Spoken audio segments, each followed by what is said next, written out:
दूसरे का 5वां प्रश्न है। तो बच्चों इसकी थ्योरी थोड़ा बड़ी है, आप लोग सुन लीजिएगा, जिन बच्चों को लिखना है वो सुन करके स्पष्ट तौर पर लिख सकता है। तो बच्चों 5वां प्रश्न है, किराए पर पुस्तकें देने वाले किसी पुस्तकालय का प्रथम 3 दिनों का एक नियत किराया है तथा उसके बाद प्रत्येक अतिरिक्त दिन का अलग किराया है। शर्तान 7 दिनों, मतलब ये शर्त है, यानी ये पुस्तकालय है, वहां पर 3 दिन का नियत किराया लगना ही लगना है, चाहे आप 1 दिन के लिए लें या 2 दिन के लिए लें या 7 दिन के लिए लें या 10 दिन के लिए, वहां पर 3 दिन का किराया नियत है, 3 दिन का लगना ही लगना है, ये शर्त दी गई है क्वेश्चन में। और फिर इसी शर्त के अनुसार क्या कहा है, देखिए शर्ता ने 7 दिनों तक पुस्तक रखने के लिए 27 रुपए दिए। अब जब शर्ता ने 7 दिनों तक 27 रुपए दिए तो 3 दिन का तो उसमें नियत किराया इन्वॉल्व है, प्लस 4 दिन उसमें जो एक्स्ट्रा है, अतिरिक्त है, उसका हमें ज्ञात करना पड़ेगा बच्चों। तो 4 दिन वो अतिरिक्त हो गए, उसका अलग किराया अलग हो जाएगा प्रतिदिन के हिसाब से, ठीक है। इसी प्रकार सुशी ने एक पुस्तक 5 दिनों तक रखने के लिए 21 रुपए अदा किए। तो अब सुशी ने जो है 5 दिन के लिए लिया, तो इसका मतलब है 3 दिन का नियत लगना ही लगना है, और साथ ही उसमें जो एक्स्ट्रा है, अतिरिक्त है, वो 2 दिन का उसको लगना है, ठीक है। तो प्रतिदिन के हिसाब से 2 दिन का उसमें ज्ञात कर लेंगे और दोनों का ऐड करके 21 उसमें देना है। तो नियत किराया तथा प्रत्येक अतिरिक्त दिन का किराया ज्ञात कीजिए। तो बच्चों इसमें मान लेंगे कि माना नियत किराया, ये नियत किराया 3 दिनों के लिए बच्चों, तो नियत किराया हो जाएगा,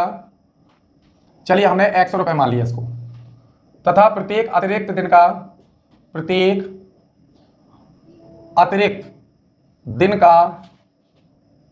किराया, तो बच्चों ये हमने चलिए मान लिया y रुपए।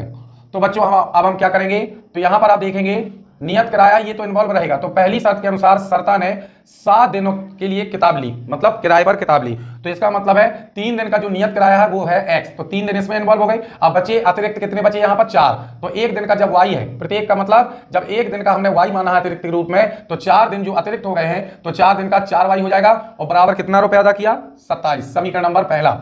इसी प्रकार से सेकंड शर्त के मुताबिक देखेंगे बच्चों, तो सेकंड शर्त में सुशी ने 5 दिन के लिए 21 रुपए अदा किए, तो इसका मतलब 3 दिन का x ये तो हो ही जाएगा, और 3 के बाद 2 दिन जो एक्स्ट्रा बचे, तो 1 दिन का y है तो 2 दिन का 2y, और बराबर कितने रुपए, 21 रुपए। ये समीकरण नंबर बच्चों सेकंड हो जाएगा। तो ध्यान दीजिएगा बच्चों, यहां से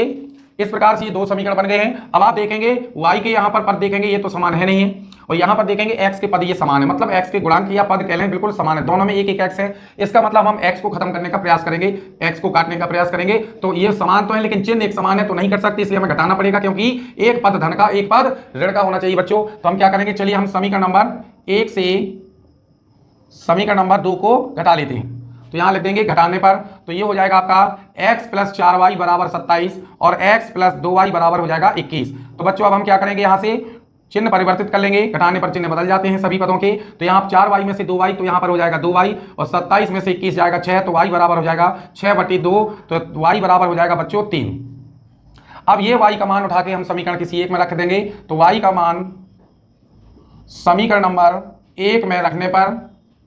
तो बच्चों अब हम यहाँ पर 1 में रखेंगे, तो x + 4 गुणे y का मान है 3 और बराबर है 27, तो x + 4 = 12 बराबर 27, तो x बराबर हो जाएगा 27 - 12, तो x का मान कितना हो जाएगा, यहाँ पर हो जाएगा बच्चों 15। तो ये x का मान है, तो इसका मतलब है जो नियत किराया है वो 15 रुपए जो 3 दिन का है, तो लिख देंगे, अतः चलिए लिख देते हैं इस बार 3 दिनों का नियत किराया हो जाएगा बच्चों कितना, ये हो जाएगा x का मान यानी 15 रुपए, ये लगना ही लगना है। और साथ ही जो प्रत्येक अतिरिक्त दिन का किराया है, तो प्रत्येक अतिरिक्त दिन का किराया है बच्चों, तो वो कितना हो जाएगा यहाँ पर, तो ये हो जाएगा आपका जो y का मान है यानी कि 3 रुपए, यानी 3 रुपए के हिसाब से एक्स्ट्रा जो है चार्ज लगनी लगना है प्रतिदिन के हिसाब से।